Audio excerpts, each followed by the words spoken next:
Trump signals possible offensive, Gulf on the brink of regional war. From the Hormuz blockade to global and domestic pressure in the U.S. U.S. Senate blocks checks as Trump weighs military action against Cuba. China leverages the Iran battlefield data warfare, technology gaps, and a two-layer strategy. Just days after diplomatic channels broke down, President Donald Trump delivered an unmistakable signal. An AI-generated image showing him in an attack-ready posture was released alongside a hardline message directly targeting Tehran. This was no longer routine diplomacy, it signaled a shift from deterrence to potential action. Iran, meanwhile, has held firm on its core position. Its nuclear program is civilian in nature. But the real significance lies not in that claim, but in the proposal attached to it. Tehran is reportedly willing to reopen the Strait of Hormuz, one of the world's most critical energy transit routes, on the condition that the United States lifts its blockade and ends military operations. Iran is also seeking to suspend all nuclear-related discussions until after the conflict concludes. For Washington, this is unacceptable. The nuclear issue is not one component of the crisis, it is the center of it. Removing it from negotiations would effectively eliminate the most important leverage the United States currently holds. The U.S. response has therefore remained consistent. Secretary of State Marco Rubio emphasized that there is no legal or strategic basis for Iran to unilaterally control or impose conditions on an international maritime route like Hormuz.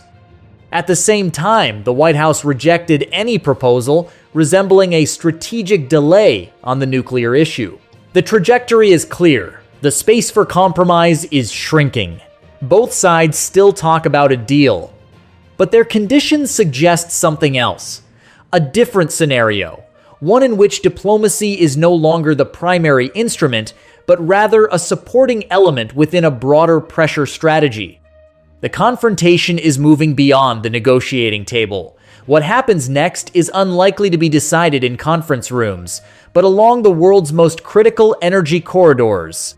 From the Hormuz blockade to global and domestic pressure in the United States, immediately after negotiations stalled, Washington moved quickly to a familiar but effective strategy: control the flow of transit rather than expand direct military strikes. The Strait of Hormuz became the central choke point of the entire confrontation.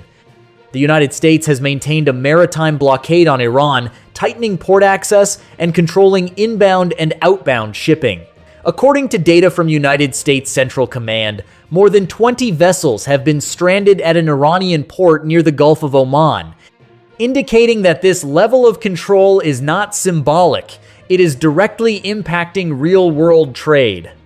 Meanwhile, Tehran's proposal to retain control over Hormuz after the war, including the possibility of imposing transit fees, was immediately rejected by Washington, which argues that no country has the right to unilaterally dictate terms over an international maritime route. The impact was immediate in global energy markets. Brent crude prices climbed steadily, at one point reaching approximately $111.78 per barrel, reflecting concerns over supply disruptions. But the bigger shift is not price, it's the flow of supply. As Hormuz became restricted, major Asian economies, including Japan, South Korea, India, and China, were forced to pivot toward U.S. energy supplies. This shift created a bottleneck. Transit through the Panama Canal became heavily congested. Data from Kepler shows that U.S.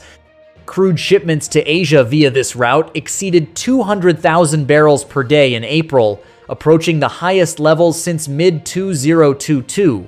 Waiting times increased to roughly 3 to 5 days, while transit costs surged from around $135,000, $140,000 per passage, to $385,000, $425,000, with emergency priority slots reportedly reaching as high as $4 million.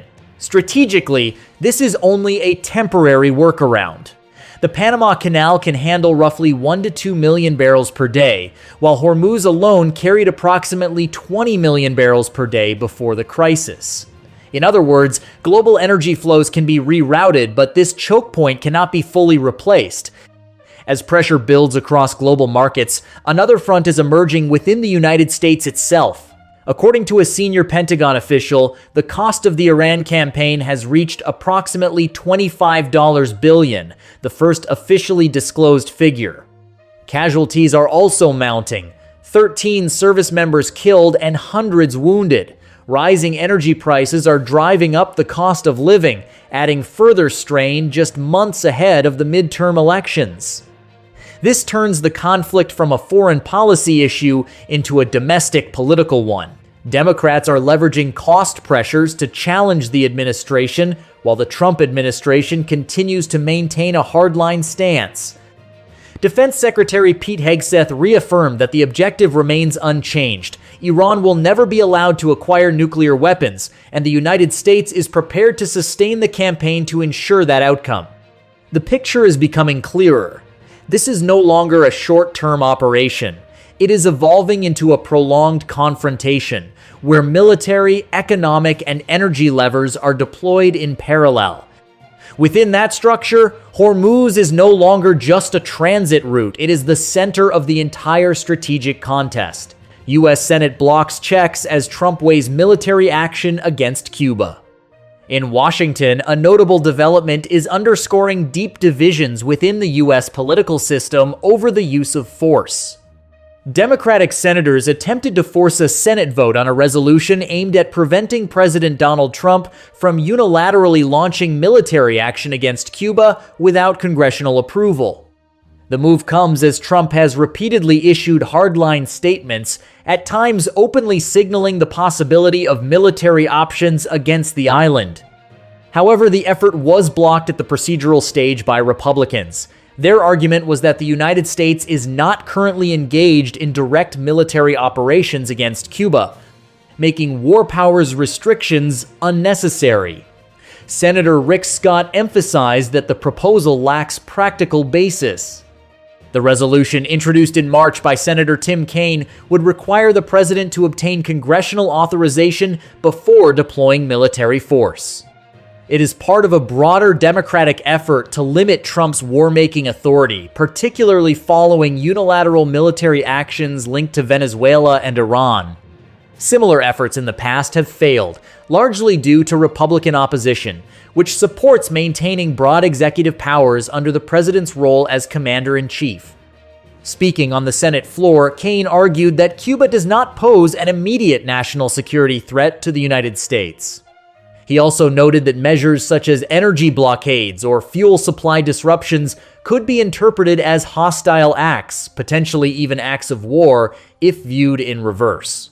Meanwhile, President Trump has continued to maintain a hardline posture following U.S. actions targeting Venezuelan leader Nicolás Maduro in January. He has repeatedly suggested that Cuba could be the next target, while confirming that military options remain under consideration even as operations related to Iran are still ongoing. Secretary of State Marco Rubio also stated that Washington aims to push for changes in Cuba's leadership, framing it as a strategic U.S. interest. From Havana's side, Cuban leadership has declared readiness to respond to any escalation from Washington. Despite rising tensions, both sides continue to maintain diplomatic channels, including a recent visit by a high-level U.S. delegation, the first since the historic trip by former President Barack Obama in 2016. A U.S. State Department official confirmed that the White House still leaves the door open for a diplomatic solution. However, the core message remains unchanged. Washington will not allow Cuba to evolve into a serious national security threat if its leadership refuses to adjust its behavior. China leverages the Iran battlefield data warfare, technology limits, and a two-layer strategy.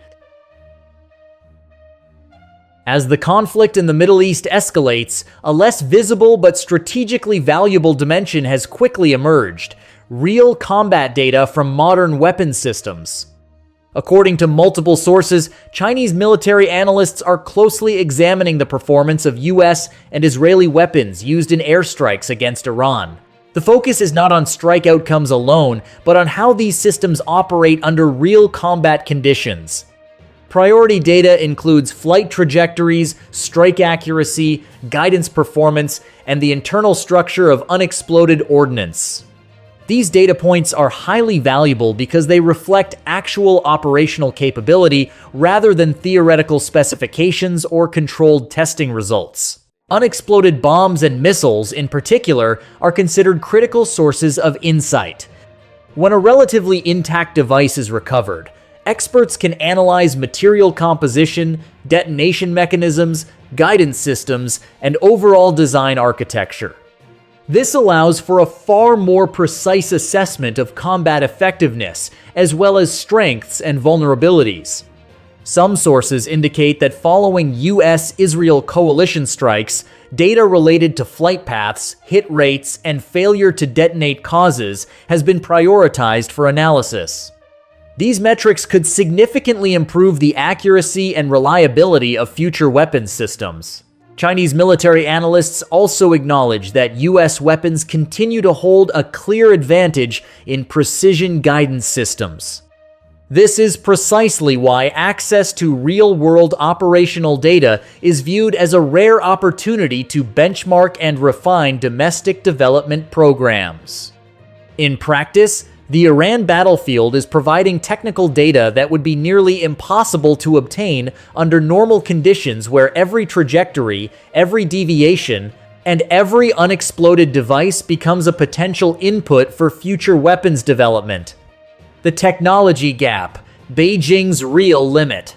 If the previous section highlights China's efforts to collect battlefield data, the core issue lies in its ability to exploit that data. According to Chinese military analysts, the technological gap between Beijing and Washington remains significant, estimated at 10 to 20 years in key areas, such as guidance systems and precision weapons. This gap is not just about design, but about the ability to fully understand and reproduce core technologies. At a gap of around 10 years, incremental catch-up through replication and adaptation may still be feasible. But beyond that, approaching 20 years, many systems become too complex to fully reverse engineer. In other words, not all technologies can be understood simply by accessing data or physically dismantling hardware. A commonly cited example is the first of April 2001 incident, when a US reconnaissance aircraft was forced to make an emergency landing on Hainan Island following a mid-air collision. Chinese forces mobilized top experts to disassemble and study the aircraft, yet the process took nearly 3 months and still faced major limitations in fully understanding its internal systems. The lesson is clear. Access to hardware does not equal mastery of the underlying technology. In this context, cooperation with Russia is sometimes viewed as a supplementary option. However, both Russia and Iran remain highly cautious about sharing sensitive military technologies. Even among strategic partners, competition persists, particularly in high-tech domains. This sets a clear limit. China can collect data from the Iran battlefield, but converting that data into real military capability will be a prolonged and uncertain process. A real-world data source China cannot ignore. If China needs data to narrow the technological gap, the Iran battlefield is offering a rare source through real-world physical samples. On April 26, Iran's Islamic Revolutionary Guard Corps, IRGC, announced the discovery of multiple unexploded US-made missiles in the conflict zone. According to released information, these include JBU and BLU series munitions currently being disassembled and analyzed by Iranian technical units. While these claims have not been independently verified by the United States, the value of such samples in modern warfare is clear. Military analysts note that when a relatively intact munition is recovered, experts can study key elements from material composition and guidance systems to detonation mechanisms and operational performance. These insights not only reveal how weapons function, but also help develop countermeasures. Notably, during the early phase of US-Israel air operations, Chinese military channels reportedly reached out to Iran, signaling willingness to provide technical support. While Beijing has not directly supplied equipment such as UAVs, radar systems, or smart mines, indirect assistance through intermediary channels cannot be ruled out. However, data sharing between Tehran and Beijing is likely to remain limited. Iran has strong incentives to retain sensitive information, selectively sharing only portions in exchange for military or technological support. This creates a calculated exchange dynamic. Iran holds real combat data, while China seeks access to enhance its military capabilities. In effect, the Iran battlefield is not just a war zone, it is a live data source, where every unexploded weapon and every recovered system could become a key input for future technological advancement. China's strategy? Outside but not really out. As the Iran conflict continues to escalate, China's approach reflects a familiar strategic pattern: limit direct involvement while maximizing gains. Officially, Beijing consistently calls for restraint and dialogue. This posture helps maintain an image of neutrality, avoiding direct military entanglement or international pressure. In practice, however, the approach is far more flexible. Reports suggest China is not entirely on the sidelines, maintaining channels of engagement with Iran, including the possibility of indirect technical support. These activities are not publicly disclosed and may operate through intermediary networks to minimize political and legal risk. This reflects a two-layer strategy: outward neutrality combined with selective, behind-the-scenes engagement. The benefits are significant. First, China avoids the costs and risks of direct confrontation with the United States. Second, it can still capitalize on opportunities generated by the conflict to advance long-term objectives, including expanding influence and strengthening its position in sensitive regions. Some assessments suggest Beijing's true focus is not intervention, but maintaining access to strategic opportunities created by the conflict. This has led to perceptions of a dual-track strategy, where diplomatic messaging and operational behavior do not fully align. In other words, China does not need to enter the war to become part of the game. By carefully calibrating its level of involvement and timing, Beijing can maintain strategic distance while ensuring it does not miss the long-term advantages the conflict presents. As tensions rise from the Gulf to Washington, the bigger question is no longer whether the conflict will expand, but how far it will go. Do you think the US is tightening control, or is this just the calm before a larger escalation? Drop your thoughts in the comments below, and if you want to stay ahead of the next shift on the global stage, make sure to subscribe and turn on notifications.